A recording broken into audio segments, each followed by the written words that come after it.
ये next video है CSS का और इसमें हम लोग बात करेंगे स्पेसिंग से रिलेटेड। तो मार्जिन का मतलब होता है बाहर के एरिया का डिस्टेंस, और इसी का दूसरा वर्जन है पैडिंग।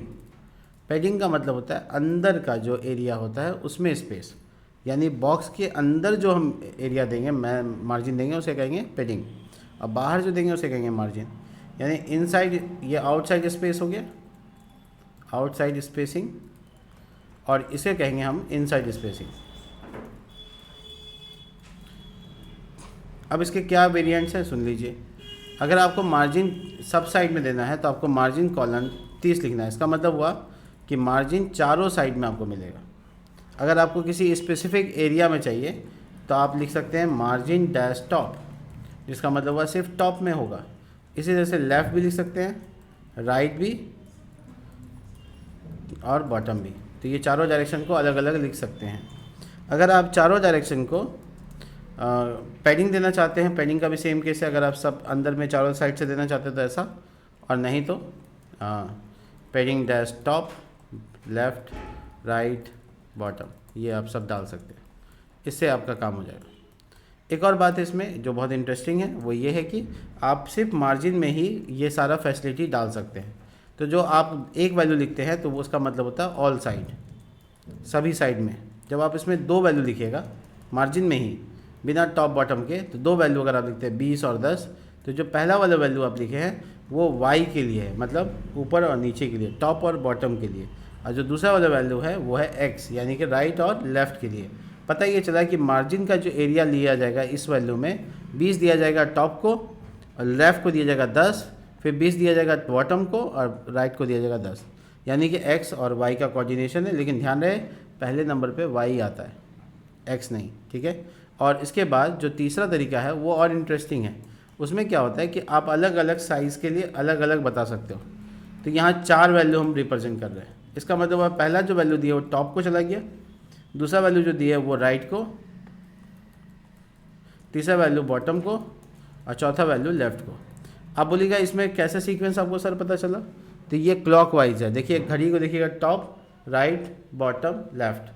तो ये जो सर्कुलेट कर रहा है ये TRBL कर रहा है, यानी पहले दे रहा है एक पक्ष। इसका मतलब क्या हुआ कि आप जो ये लाइन एक लाइन में लिख दिए, इसको आप 4 लाइन में लिखते हैं। अगर आप लिखते हैं सेम एज, देखो अगर आपने ये लिखा है एकदम सेम ऐसे लिखना हो, देखिए कितना लिखना पड़ेगा। मार्जिन डैश टॉप 1 पिक्सल,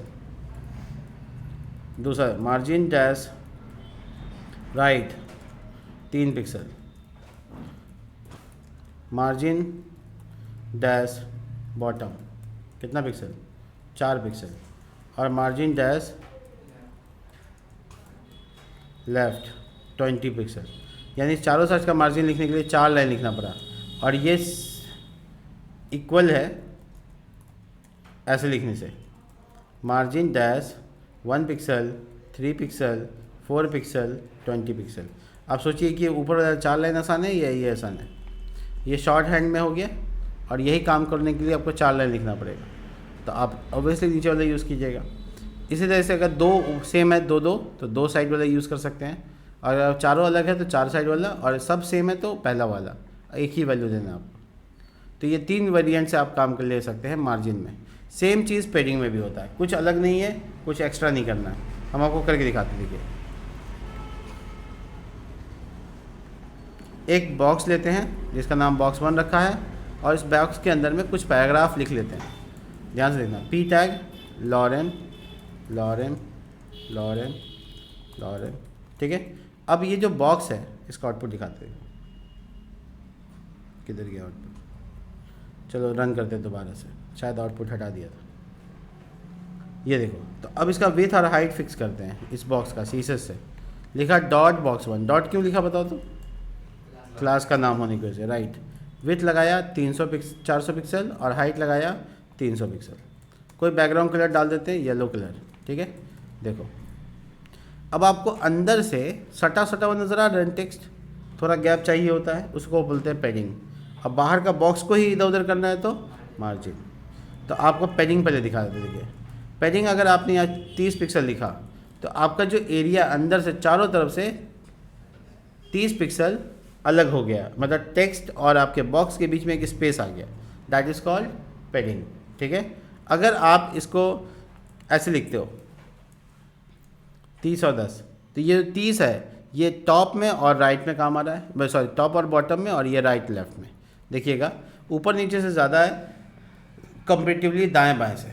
ठीक है, अगर आपको ये थोड़ा जस्टिफाइड नहीं लग रहा है तो मैं हाइट को ऑटो कर देता हूँ, इससे क्या होता है हाइट फिक्स हो गया ना, इसलिए अब देखिए ऊपर नीचे बराबर, इधर इधर। अब मैं टेक्स्ट को जस्टिफाई कर देता हूँ, टेक्स्ट अलाइन जस्टिफाई, तो दोनों साइड से बराबर हो जाएगा। तो आप देखिए इधर कितना कम है और इधर भी कितना कम है, 10 पिक्सल है ऊपर और ऊपर नीचे 30 पिक्सल है। तो इसका मतलब है कि 2 वैल्यू लिखकर आप 2 साइड का डिस्कस कर ले। अगर आपने एक वैल्यू लिखा है तो वो चारों साइड का सेम डिस्कस हुआ। ठीक है, अगर आपको किसी स्पेसिफिक एरिया, जैसे ऊपर में टॉप में 30 चाहिए, राइट साइड में आपको 50 चाहिए, और इधर आपको ना 20 चाहिए, और उधर आपको 0 चाहिए, नहीं चाहिए, तो आपको 4 वैल्यू लिखना होगा। तो टॉप में क्या आएगा 30, राइट में क्या आएगा 50, बॉटम में क्या आएगा 20, और लेफ्ट साइड में 0। देखिए यही हुआ क्या, 30 50 क्या था 20 और 0। एरिया समझ में आ गया आपको? तो ये है पैडिंग। अगर आप ये काम मार्जिन में करना चाहते हैं तो सिर्फ आपको क्या लिखना है, मार्जिन। देखिए अब पैडिंग तो हट जाएगा, देखिए मार्जिन देखिए, ऊपर से मार्जिन मिला, इस साइड से मिला, इधर से कुछ मत मिला। इधर से हम बढ़ाना चाहते हैं 100 पिक्सल, 100 पिक्सल घसक के इधर आ गया। तो आप ऐसे कर सकते हैं, पिक्सल ही नहीं परसेंट भी डिसाइड कर सकते हैं। स्क्रीन का 10%, स्क्रीन का 50%। ठीक है, तो ये मार्जिन और पैडिंग का मामला सेम काम करता है, बस अंतर क्या है अंदर और बाहर का। ठीक है, मिलते हैं नेक्स्ट वीडियो में, तब तक के लिए बाय।